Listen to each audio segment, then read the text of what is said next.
We're so excited. I know we have people from our Honeywell panelists are actually from all over as well. Thank you, Beatrice. Welcome from Maryland. Wonderful. So anyone can let us just know where you're from and joining us from. We love to get to know you guys. Phoenix, oh, sounds so much warmer. Santa Clara, also warmer, all these nice warm places. Kansas City, oh, Honeywell has a big presence in Kansas City.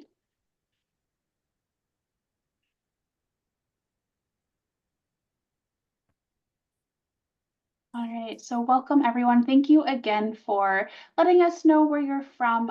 We are going to do kind of a quick session here today. So just want to spend a little time to get us started and kind of give you guys some information about the session overall. So as you guys saw, this is going to be recorded. So this will be shared with everyone who RSVP'd for the event today. So you guys will also receive the recording. Those are here today. So make sure to share this with your friends, anyone you think that might be interested. And then it'll also go onto our YouTube page.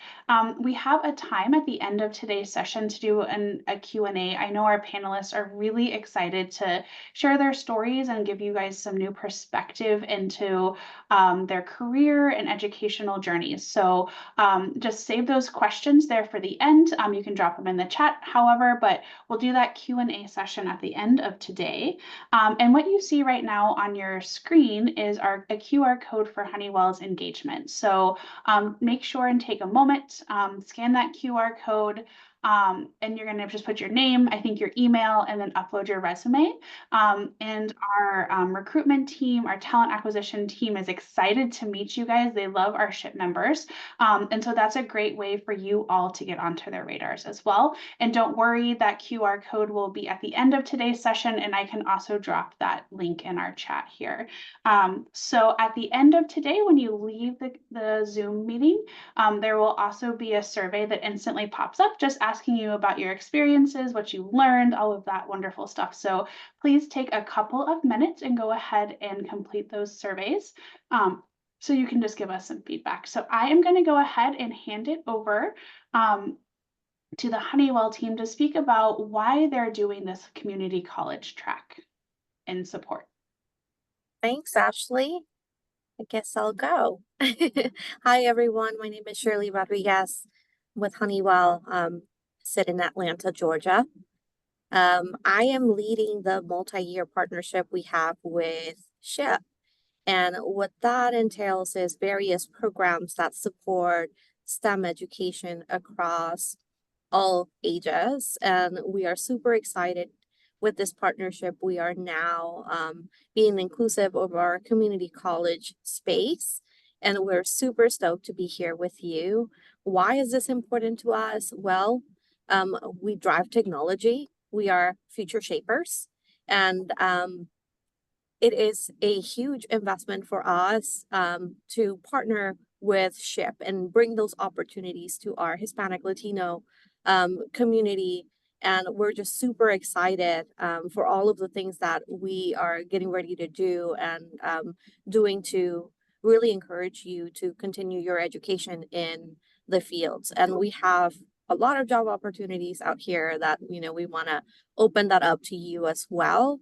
And so the why we're doing it is we simply think that it's important. And the way that we're going to shape the future is also helping our community as well. And so we're just so thrilled.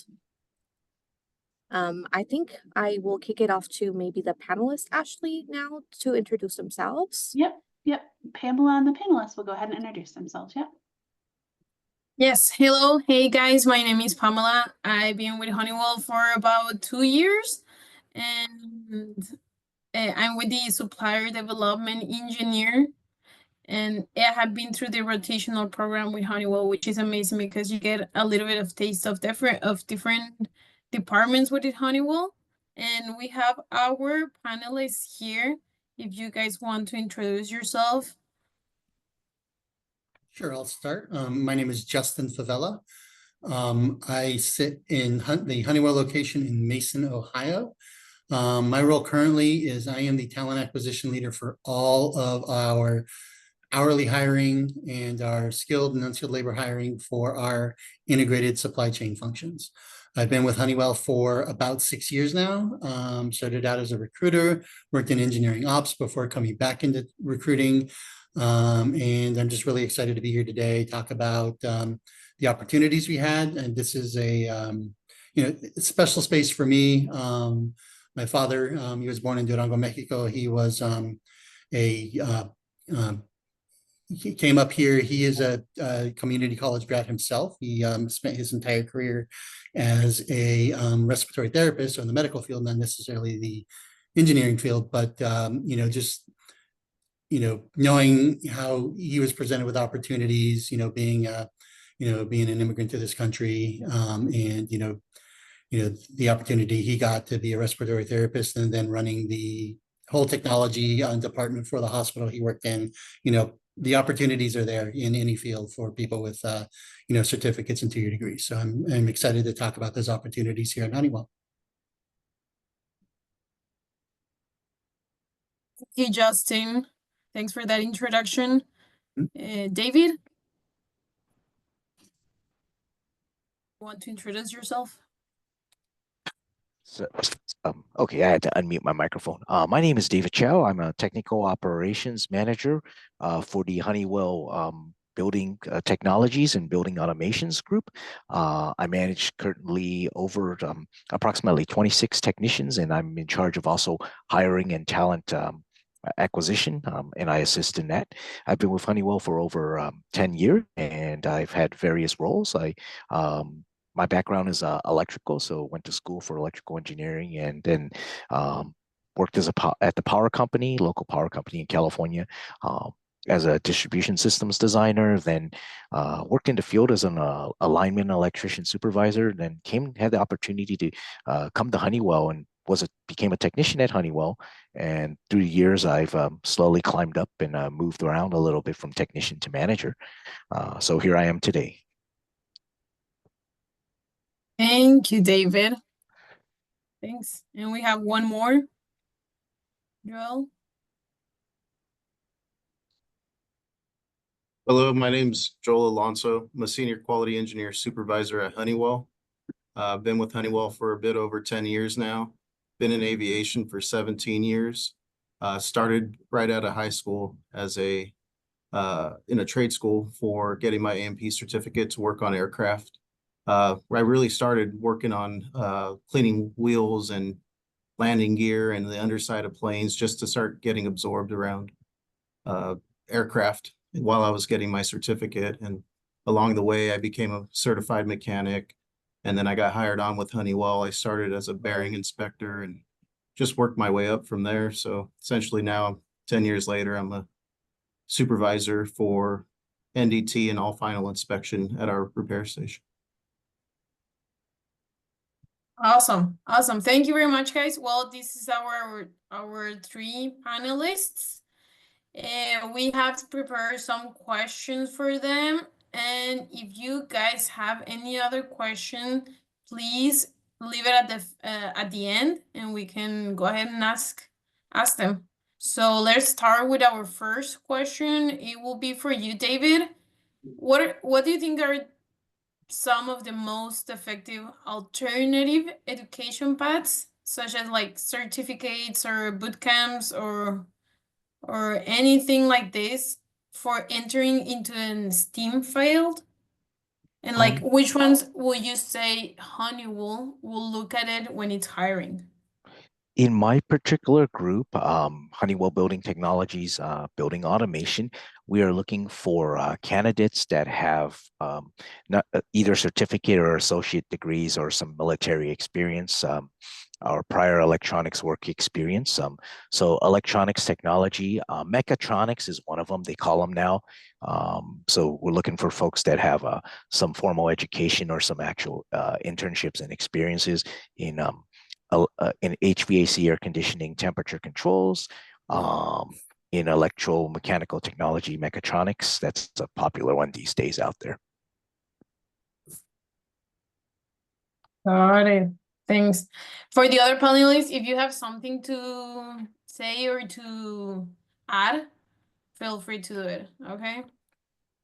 Yeah, Yeah. I'll just include like at Phoenix R&O, we handle aircraft hardware for major airlines, and essentially on the shop floor, nobody's really certified in anything, but a good path is like any trade school that can kind of get you an accelerated course of everything that you need. And once you get that under their belt, it's so accelerated, you could start your career at a younger age and get going. And that's essentially what I did. So I don't even have an associate's degree. So, I went to trade school. I knew my focus was aircraft maintenance, and I'm at where I am today because of all the forward movements that I've made without a 4-year degree, essentially. And Awesome. I'll add on to that. As you can see, just from what David and what Joel said, we span a lot of different industries, and from aviation, so getting trade in electronics, mechatronics, your A&P license, things of that nature. We also have skilled trades such as welders, semiconductor technicians, things of that nature. So I mean, we touch a lot of different industries, and but any sort of certification, any sort of technical 2-year degree, that is a great way to to start off your career at a lot of our sites. Awesome. So I think you answered my next question about like what can our candidates can demonstrate competency without a degree, right? So all these background or yeah, like hands-on experience will help them, right? So Justin, other question for you. Which STEM areas within Honeywell are currently experiencing high demand for talent that might not require a 4-year degree? Can you provide any examples of business Yeah, areas? absolutely. So we have locations that are looking for people with welding experience. We are looking for a lot of welders. And there's no specific type of welding necessarily. Like one of our sites is aluminum TIG, but if you know MIG or arc welding, they'll teach you, how to do the aluminum TIG welding. We have inspectors at a lot of our aviation sites that we need. We have semiconductor technicians that's specifically at our Minneapolis facility. And then just general laborers, assemblers, chemical operators, where you don't necessarily need a technical background to start off with, but it gives you a good entry point into Honeywell and the organization. And then as you grow your career and kind of learn more about the site and what they do, you can kind of go and get a 2-year degree or a certification in a specific sort of technology that that befits that specific site as well. Great, yeah. Thank you. I would just include, like, on top of welding, like, which is really good trade to have, but also anything with non-destructive testing. I think all of Honeywell, essentially in the applicable fields, they have non-destructive testing that's required. So anything with fluorescent penetrant inspection, mag particle inspection, ultraviolet, X-ray, things like that. Those are trades you can get simply from just attending small school courses and not requiring a 4-year degree. So Also wanted to add from our side of the house here on the building technologies, building automation, having some certificates in electronics or computer networking, computer security. Those will definitely jumpstart your career. We definitely have a need right now for a lot of individuals to fill roles as technicians. And these technician roles require minimal experience, and we hope that we can find some candidates that have some certificates or actual formal training, boot camp programs, or at least a couple electronics classes under their belt, or technical trade courses.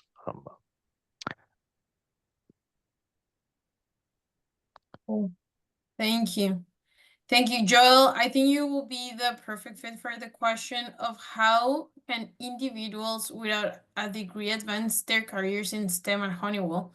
And like, what strategies have you seen as work well to move into strategic positions within Honeywell?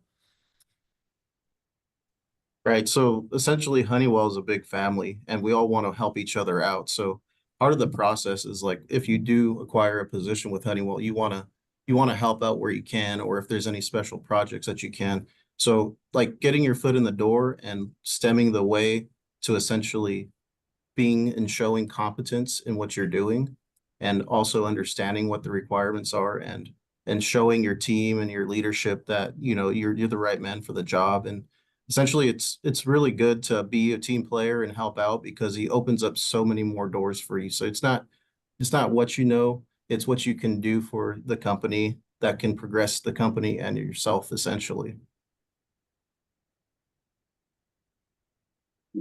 Yeah, good. Thanks for that. No, and I'll add to that. So one of the things that every employee goes through is something we call an individual development plan. And you'll work with your manager on that to just kind of understand where you want to go. What do you want to do with your career? And and that's where you can really kind of talk with your leaders, talk with your HR person, and just kind of let them know, hey, this is what I want to do with my career. This is how I feel like I can grow. This is how I feel like I can help the company.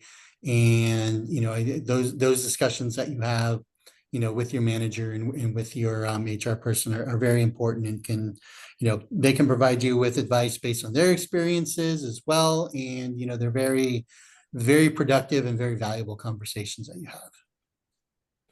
And we need to do that. That's yearly, right? Correct me if I'm wrong. Yeah, generally they're Mid-year, yearly. yearly, right? Yeah. If you have, regular contact with your manager, officially they're yearly, but they're conversations that can be ongoing throughout the year. Mm-hmm. Mm-hmm. Yeah, that's a great tool we have here. Yeah, Awesome. Honeywell's really big on growth. So they like to see the individual employees want to grow, and their leadership, their supervisor, manager is more than happy to help groom them into the right direction. So Honeywell is amazing about growth. I started out in the bearing room and went through several different areas through quality to where I am now. So it's really there, the growth opportunities.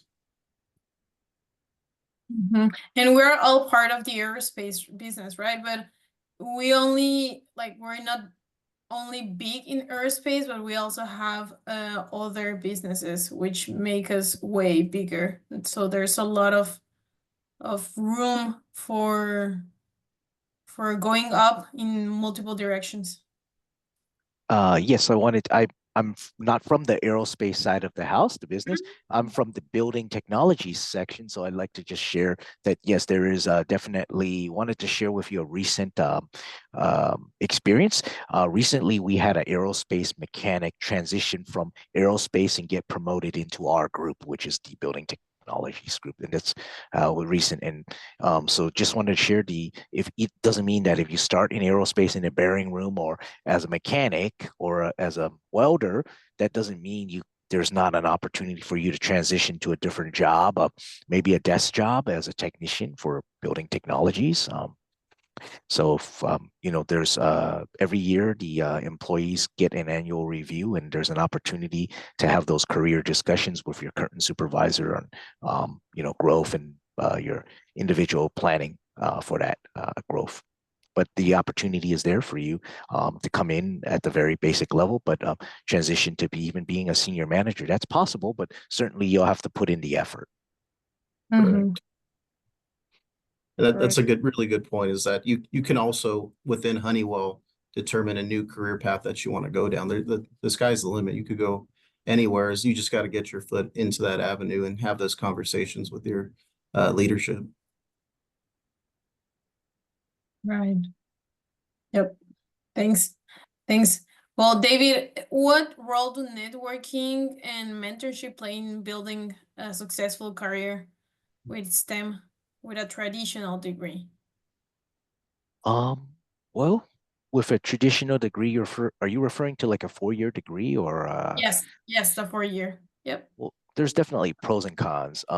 We have individuals that come into Honeywell. They have a 4-year degree, but they don't have a lot. Sometimes they don't exactly have the practical experience. So the nice part about the community college, and I really like when we get candidates from community colleges, they may have gone through more field-related internships. So more hands-on approach versus a textbook approach. Networking is always important throughout your career. Make friends, classmates, and draw on different people's experiences to learn from one another, whether it's work or school. Yeah, Yep. and Honeywell has, a lot of different corporate-wide networks.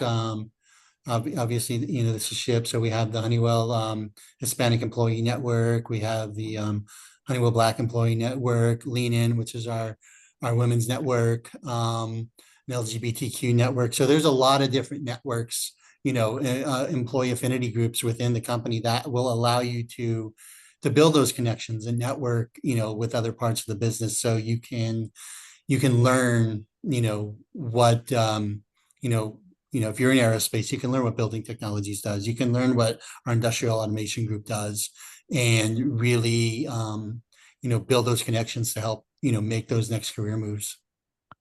Yeah, thank you for elaborating on that, Justin. I forgot about that piece, the employee network groups. Yeah. Yeah. Thanks. And Justin, it's a harder question, but as technology continues to evolve, what future trends do you oversee in the STEM job market that could affect a non-degree career pathway?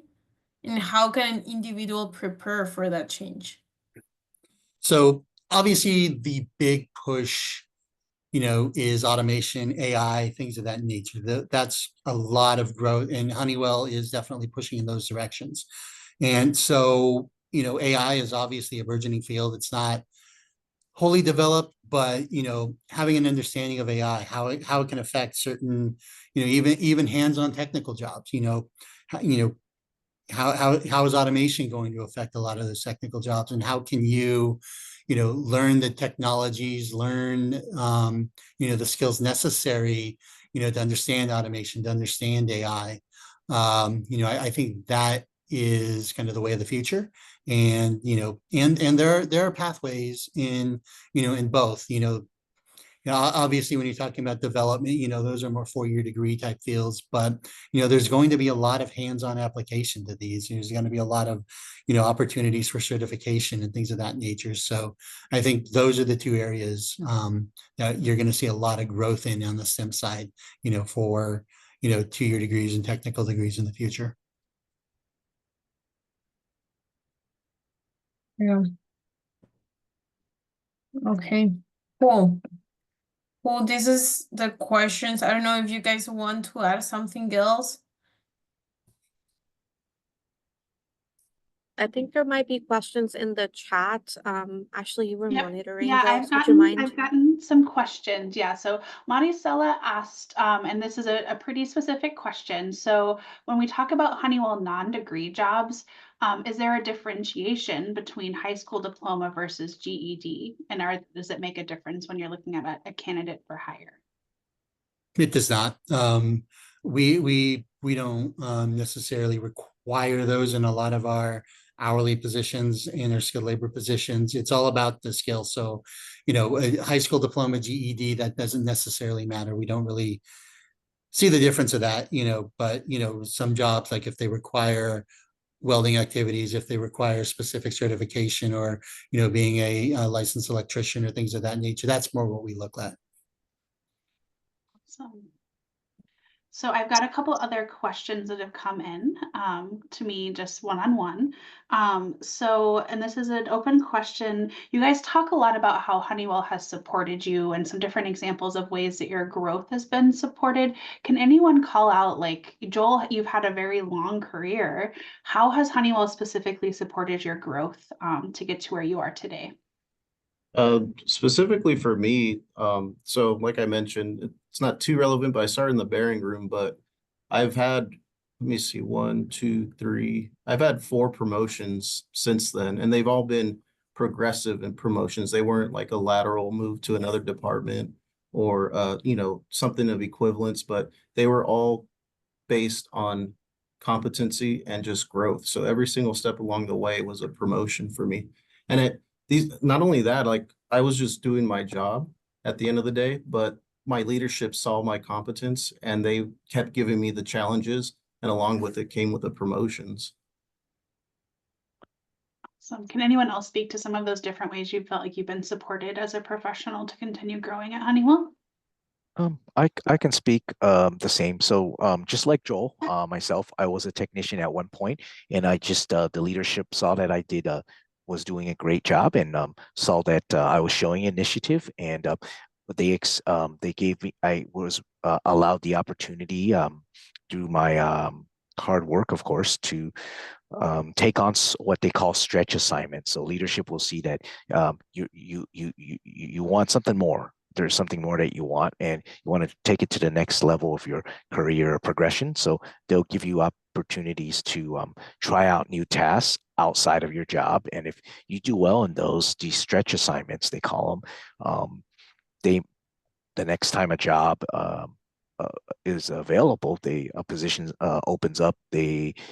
Sometimes the leadership has your name in mind already as a potential candidate, and they will extend an invitation to you to apply for that role.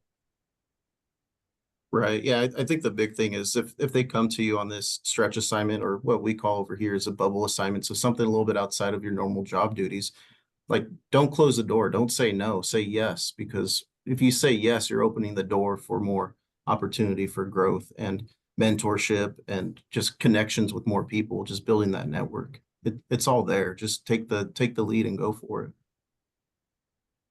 So it sounds like for both you, David and Joel, the key was your hard work had to have been acknowledged and recognized. How did you ensure that that was noticed by your leadership team? Commit to what you say that you'll do and rely on others to help you get there. If it's not just a single person team objective, but essentially have these conversations yearly or mid-yearly, depending on your area, with your supervisor, the one that you have to do your yearly reviews with, and talk about that growth or what you can do different or better to get yourself to the next level. I would say David, you're nodding along. I was going to ask what you had to add. pretty much the same as Joel. Just it's a team effort, but you just want, sometimes when you have those conversations with your supervisor or manager, it usually occurs twice a year at Honeywell, once at the annual and once at the mid-year review. Definitely remind them, because your managers and supervisors can be busy. Just let them know that that you're so that it's included in your development, in your goals for development and learning, and uh, and also as you take on these bubble or stretch assignments when they're available, you make these relationships. You establish your network, and you make these relationships with other teams and other managers, and sometimes the movement can come very quick because a position opens, whether it's growth or attrition, and you will be at the top of the list. One thing I have to say about Honeywell is, if you're already an outstanding or good performing internal employee, you more than likely will get a chance to interview for the role versus an external candidate. You'll get some priority and preference, at least get an interview to talk to that hiring manager to be considered for the role. So I had a question come in the chat, another one from Oscar. Thank you. What would your advice to someone that is not sure what their career journey should look like? Talk, ask questions, learn, learn by doing, it's, have that mindset of growth and learning is the big thing. And then your path will find itself. And that's like we've said, that's one of the great things about Honeywell is, you're not necessarily pigeonholed into one job, into one industry, into, one type of role. And, where you start out is not necessarily where you're going to end up. And so, it's about having that growth mindset, not saying no to the opportunities to do these, bubble assignments and things of that nature. Just, be that sponge, learn as much as you can about the business, and, you'll learn what you like, and that the paths will start to open up and become more clear for you.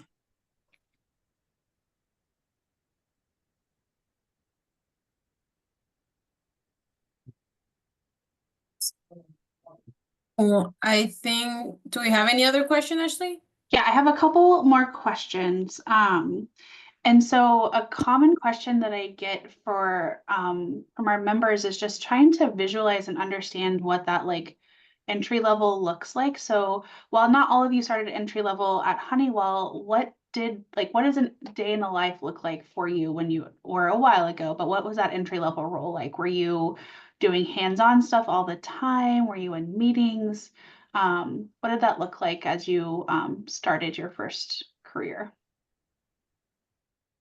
From my perspective, it was more so hands-on at the beginning, and it was hands-on for several years until I went into leadership. But now it's all indirect and just managing a team. But yeah, when you come more entry level, depending on the area, you're going to be more hands-on. You're going to be taking care of the issues. You're going to be working the orders. You're going to be hands-on on the parts and goods.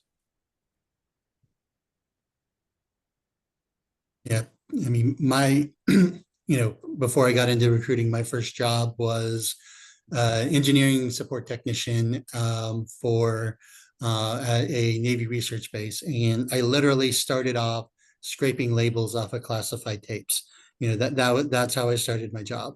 And, just out of progression, out of, like I mentioned, asking questions, trying to be, learn about the business, I moved up and became more of a, I was actually installing network equipment and test equipment onto Navy boats, which allowed me to go, around the world, to, various naval bases, and, and to install that equipment onto ships. And it also provided me the background in, you know, in just like Microsoft Word and Excel and stuff like that, which gave me kind of that office base, which allowed me to then move into, as an entry level recruiter, because I had an understanding of, how those things work. So, and that's kind of how I got my, jump in recruiting. So, I started out in that,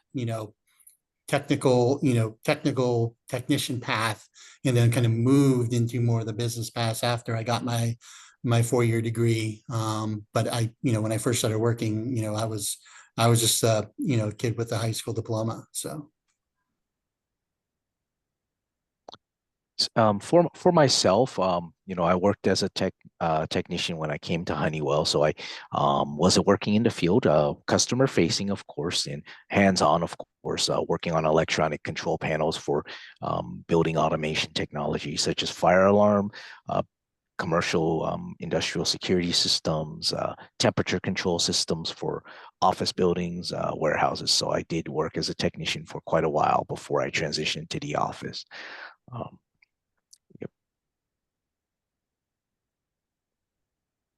Okay, my favorite question to end all panels is, what piece of advice do you wish you would have gotten before you started your career? And I would invite Pamela and Shirley to answer this too as well, actually, putting you both on the spot now. Me speaking for myself is that I was almost out of high school and I didn't know what I wanted to do for a career. So you just got to really judge, like, what do you like to do? What gives you passion in life? And at a younger age, I enjoyed working on vehicles, and I said, okay, well, everybody likes working on vehicles. I want to do something with planes, or ultimately NASA or something. So just have that idea of what you want your career to look like. Like I'll tell you what, I enjoy what I do. I love working on airplanes. I love working on aerospace hardware and goods. It's what I like doing. I do it at home, I do it at work, I just enjoy it. So see what you're passionate for and try to stem that into a career. What I would say is, if I had listened to some other better advice in the beginning of my career, for those you know, there's some folks, your mentors, your supervisors and managers, a lot of them have been there and done that. So instead of learning through the school of like, the hard knocks or whatever, if you listen to sometimes get advice from your managers and follow their lead, may save you a little bit of hard learning, working smarter that way. For me, it's be open-minded. Yeah, yes. I had a very, closed mindset of what I wanted to do. I did, I wasn't going to go to college. I was actually, I was going to be a professional soccer player. I even had a tryout down in Mexico to be a professional soccer player, but it didn't work out. But the problem was I also couldn't go to college and play soccer because I signed a professional contract. So I didn't have any contingencies. So you be open-minded, always have contingency plans in place to, what you're going to do. And, that's important. And I wish I had, that advice going into, going out of high school, because I was, very singularly minded in what I wanted to do. I would echo what Justin and Joel said, to stay open-minded, but also follow your passion. I feel like maybe when I was younger and trying to figure out what I wanted to do, I kind of got anxiety, thinking like everybody knows what they want to do and I don't. All my friends are going into school and they already have, their paths figured out. I don't necessarily know, what I want to focus on. And so I did give myself some time to figure it out. It turned out it wasn't necessarily the path I wanted to go into. I have a degree in law. I thought I was going to be a lawyer and I thought that was my path, and I finished and I decided that that's not where my passion was. And so I went back to school, I did my MBA, and I went into human resources, and that's what I've been doing, and I love it. And I wish I would have found that passion sooner because I am very much a people's person. And so just follow your heart, follow what you're good at, your skills, and that won't steer you wrong. Well, and I just want to add, for me, what helped me a lot was saying yes to everything, as Ashley put it in there. I really took every opportunity or every class or boot camp or whatever the school offered or conference. I will always join that no matter what. And I think that helped me get a little bit of taste of different stuff. And that's how I was able to pick like, okay, this is what I enjoy the most doing. And yeah. That is all amazing advice, guys. So that wraps up our Q&A portion. I'm going to hand it over. I know Justin said he wanted to talk to you guys a little bit about the QR code and just kind of next steps and any other last thoughts from Honeywell as we conclude today's webinar. Yeah, so this QR code will lead you to our applicant tracking system. It allows just enter your name and provide a copy of your resume. So that way you're in our system. And what we're going to do in a couple of days is, and probably throughout this week, kind of go through it, kind of match up where we have opportunities, where you are, and reach out to you, with those opportunities. I can tell you right now that our big pushes are, we've got a lot of welders. If you're down in the Tampa area, we have a lot of excuse me, we have a lot of opportunities in South Carolina, in Texas, in in Phoenix as well.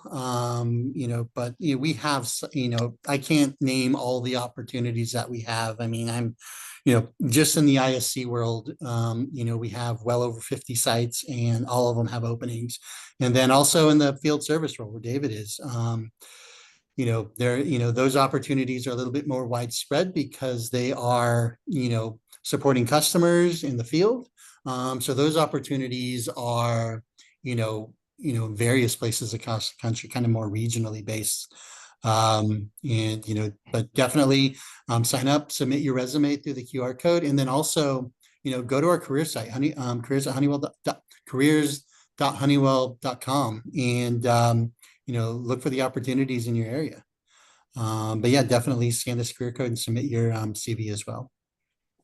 Yeah, the QR code is very helpful, but I wanted to touch on for our customer, for the building technologies, building automation group, we currently have a huge need to hire technicians with minimal amount of experience and training. It's nice to have a 2-year degree. Certificates are great too as well. We'd like to hear from you. We have openings available right now in the Eastern United States. We have openings in Virginia, New York, and Pennsylvania. We also have a huge need in Arizona and New Mexico. If anybody is in Albuquerque, New Mexico, or Denver, Colorado, that area, Colorado, we have a lot of needs there. I don't know if we're allowed to give our direct email address here into the chat so people can send resumes too as well. I would say, David, however, I'll send out a follow-up email to all the people who watched and who are registered today. So however you want them, whatever you feel comfortable with, I will share that with the registrants and attendees from this recording. Yeah. Okay, great. Well, yeah, please feel free to direct them to me as well as a direct point of contact, because I know sometimes they may apply and it might go into this very big pool of resumes and might not get to me. So if you could share my email address with them and tell them feel free to send their resumes out, we can definitely have the conversation, because I do assist working with Paulina at Honeywell for Honeywell Building Automation, Building Technologies. We recruit the talent. Awesome. All right.